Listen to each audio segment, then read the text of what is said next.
नाज़रीन अस्सलाम वालेकुम, आप देख रहे हैं पी न्यूज़। मैं हूं बशनाज। पेशी दिन भर की कुछ अहम खबरें। पहले सुर्खियों पर एक नज़र। 18वीं लोकसभा का पहला इजलास, हलबर्दारी में पीएम नरेंद्र मोदी भी शामिल। इंजीनियर रशीद को रिहा किया जाए, उमर अब्दुल्ला का मरकजी सरकार से मुतालबा। उम्मीद है कि हर पार्लियामेंटेरियन हमारी नौजवान नस्ल के लिए आवाज उठाएगा, Mehbooba Mufti. Indus water territory Pakistani वफद जम्मू में 2 पावर प्रोजेक्ट्स का किया मायना। श्रीनगर को वर्ल्ड क्राफ्ट सिटी के टाइटल से नवाजा गया, तारीख में एक बड़ा कारनामा। गैर मुल्की दहशतगर्दों की हिमायत करने वालों को उम्र कैद की सजा होगी, डीजीपी। कुपवारा सब जेल का कैदी जख्मों की ताब न लाते हुए चल बसा। और हज के दौरान 1301 अफराद का लुक्मा अजल बन जाना गर्मी के दबाव का नतीजा था, सऊदी हुकूमत। अब खबरें तफसील के साथ। नाजरीन, 18वीं लोकसभा का पहला इजलास आज ऐवान ज़री के नवमुंतखब अरकान बशमूल वज़ीर आज़म नरेंद्र मोदी की हलबर्दारी के साथ शुरू हुआ। 26 जून को लोकसभा के स्पीकर का इंतखाब किया जाएगा, जिसके बाद सदर मुर्मू अगले दिन यानी 27 जून को दोनों ऐवानों की मुश्तरका नशस्त से खिताब करेंगे। इजलास 3 जुलाई को खत्म होगा। तवक्का है कि इस सेशन में अपोजिशन इत्तेहाद इंडिया ब्लॉक कई मसाइल पर एनडीए हुकूमत को निशाना बनाएगा, जिसमें बढ़ती हुई कीमतें, खाने की महंगाई, बेमिसाल हीट वेव से होने वाली अमवात और इम्तिहानी इंतजामिया में हालिया बेज़ाब्तियां बशमूल नीट शामिल है। याद रहे, ये 18वीं लोकसभा का पहला इजलास है जिसमें नेशनल डेमोक्रेटिक अलायंस यानी एनडीए ने 293 सीटें हासिल की, जबकि इंडिया ब्लॉक ने 234 सीटें हासिल की हैं। यानी इस बार पार्लियामेंट में अपोजिशन बहुत मजबूत है। मैं नरेंद्र दामोदर दास मोदी जो लोकसभा का सदस्य निर्वाचित हुआ हूं, ईश्वर की शपथ लेता हूं कि मैं विधि द्वारा स्थापित भारत के संविधान के प्रति सच्ची श्रद्धा और निष्ठा रखूंगा। मैं भारत की प्रभुता और अखंडता अक्षुण्ण रखूंगा तथा जिस पद को मैं ग्रहण करने वाला हूं उसके कर्तव्यों का श्रद्धापूर्वक निर्वहन करूंगा। आगा सैदरुल्ला महदी युस लोकसभाई हुन मेंबर मुंतखब का नास शुस खुदावन ताला संदिस नाउस पे हलफ तुलान ज़बथाव बात किस आइनस पेट युस कानून किन कईम शब्द मुछु पोज एतकाद बरोज़ एम आइन वफादार बेथाव बात सरदरी तसालमियत बरकरार तो दिम तिम फ़रज़ ईमानदारी सान अंजाम ये मे सुपुर्द सब्दन वैल छ। मैं मियां अल्ताफ़ अहमद, जिसे लोकसभा का रुकन मंतखब किया गया है, खुदा के नाम से हलफ उठाता हूँ कि मैं भारत के आइन पर जो कानून के बामूजब तय पाया है एतकाद रखूँगा और इसका वफादार रहूँगा।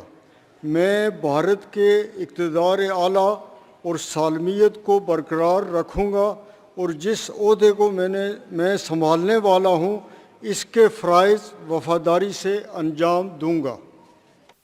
इधर जम्मू कश्मीर नेशनल कॉन्फ्रेंस के रहनुमा उमर अब्दुल्ला ने कहा कि मैं उन तमाम मेंबरान पार्लियामेंट को मुबारकबाद देता हूं जो आज हल्फ उठा रहे हैं, बशमूल वो लोग जो जम्मू और कश्मीर के लोगों की नुमाइंदगी कर रहे हैं। ये हमारी जमहूरियत के लिए एक अहम मौका है। उमर ने कहा कि ये तस्लीम करना ज़रूरी है कि जबकि शुमाली कश्मीर के लोगों ने इंजीनियर रशीद को मुंतखब किया है, उन्हें हल्फ उठाने और अपने हलकों की नुमाइंदगी करने का मौका दिया जाना चाहिए। उमर अब्दुल्ला ने एक्स पर अपनी पोस्ट में कहा कि इंजीनियर रशीद समेत तमाम कैदियों की रिहाई हमारे अहम मुतालबात में से एक 5 अगस्त 2019 के बाद हिरासत में लिए गए तमाम अफराद के लिए वसी तर आम माफी है। वही पीडीपी सदर महबूबा मुफ्ती ने ट्वीट करते हुए कहा कि जहां सैकड़ों मुंतखब मेंबरान पार्लियामेंट अपनी शानदार कामयाबियों के बाद आज हलफ उठाएंगे, वही हिंदुस्तान भर में लाखों तलबा जिन्होंने दिन रात मेहनत की और एक से ज्यादा इम्तिहानात में हिस्सा लिया, वो बेबसी से देख रहे हैं कि उनकी मेहनत जाया होती जा रही है। महबूबा का कहना है कि जमहूरियत का मंदिर पार्लियामेंट उन नौजवानों को जिनको मायूसी में धकेल दिया गया है उसके बिल्कुल बरक्स खड़ा होगा।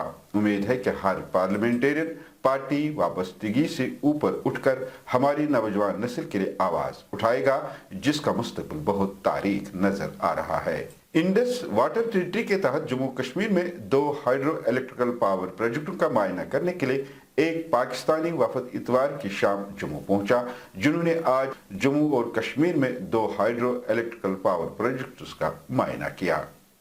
याद रहे 1960 के माहदे के तनाजात के तस्फे के बाद पिछले 5 साल से जायद अरसे के बाद जम्मू कश्मीर का पाकिस्तानी वफद का ये पहला दौरा है। वर्ल्ड क्राफ्ट्स काउंसिल ने श्रीनगर को वर्ल्ड क्राफ्ट सिटी के तौर पर तस्लीम किया है, जो तारीख में एक बड़ा कारनामा है। ये एजाज श्रीनगर के वर्से, दस्तकारी और मुतहरिक सकाफत की बुनियाद पर श्रीनगर शहर को मिला है। जम्मू कश्मीर के लेफ्टिनेंट गवर्नर मनोहर सिन्हा के दफ्तर से एक्स पर श्रीनगर के लोगों को दिली मुबारकबाद पेश करते हुए इस खबर का ऐलान किया। एलजी ने कहा कि मैं तमाम कारीगरों को खराज तहसीन पेश करता हूं, जिनकी लगन और काबिलियत ने ये कामयाबी हासिल की है। वही दस्तकारी और हैंडलूम डिपार्टमेंट के डायरेक्टर ने भी इसकी अहमियत पर जोर देते हुए कहा कि हमें अपने दस्तकारों और उनकी नुमाया शराकत पर नाकाबिल यकीन हद तक फख्र है। दहशतगर्दी के हामी के लिए सख्त मौक़िफ़ इख्तियार करते हैं जम्मू कश्मीर पुलिस के डायरेक्टर जनरल आर स्वेन ने कहा कि पुलिस उन मकामी लोगों के खिलाफ मुकदमा दर्ज करेगी जो किसी भी शक्ल में गैर मुल्की दहशतगर्दों की हिमायत करने में मुलव्वस पाए जाएंगे और उनके खिलाफ UAPA एक्ट से सख्त EAA के तहत कार्रवाई की जाएगी। जम्मू में साइबर पुलिस स्टेशन की नई तामीर शुदा इमारत का इफ्ताह करने के बाद मीडिया से बात करते हुए DGP स्वेन ने कहा कि अगले 2-3 महीनों में जम्मू में गैर मुल्की दहशतगर्दों के खिलाफ फैसला कुन जंग होगी। DGP ने कहा कि EAA के तहत कम अज कम सजा उम्र कैद या मौत है। 19 जून को कुपवारा जेल में होने वाले धमाके में जख्मी हुए कैदी डांगरपुरा सोपोर के शाहनवाज अहमद आज सुबह जख्मों की ताब न लाते हुए अस्पताल में चल बसा। याद रहे 19 जून को कुपवारा जेल में गैस सिलेंडर फटने से कम से कम 9 कैदी जख्मी हुए थे, जिनको फौरी तौर पर अस्पताल ले जाया गया, ताहम आज उनमें से एक जख्मों की ताब न लाते हुए चल बसा। पुलिस के मुताबिक वो NDPS एक्ट की दफा 21, 22, 29, /8 के तहत जेल में नजरबंद था। हज के दौरान 1301 अफराद का लुक्म अजल बन जाना गर्मी के दबाव का नतीजा था। एक बयान में सऊदी हुकूमत ने कहा कि इस साल गर्मी के दबाव के मुतअद्दिद मामलात को हल किया गया, ताहम अफसोस की बात है कि अभी तक 1301 अफराद की मौत वाक़ा हुई है। बयान में कहा गया है कि मरने वालों में से 83% हुजाज थे, जिन्होंने मुनासिब पनाह गाह या आराम के बगैर बराह रास्त सूरज की तपिश में तवील फासला तय किया, और मरने वालों में अक्सर लोग बुजुर्ग और दायमी तौर पर बीमार अफराद शामिल हैं। पीर को मक्का में दर्जा हरारत 51.7 डिग्री सेंटीग्रेड तक बढ़ गया। नाज़रीन, इसके साथ खबरों का ये शुमारा इख्तिताम को पहुंचा। अगले शुमारे में आपसे फिर मुलाकात होगी। गर खुदा लाया। पी न्यूज़ को लाइक, शेयर और सब्सक्राइब जरूर कीजिएगा। दीजिए अपने मेजबान बशीर नाज को इजाजत। खुदा हाफिज।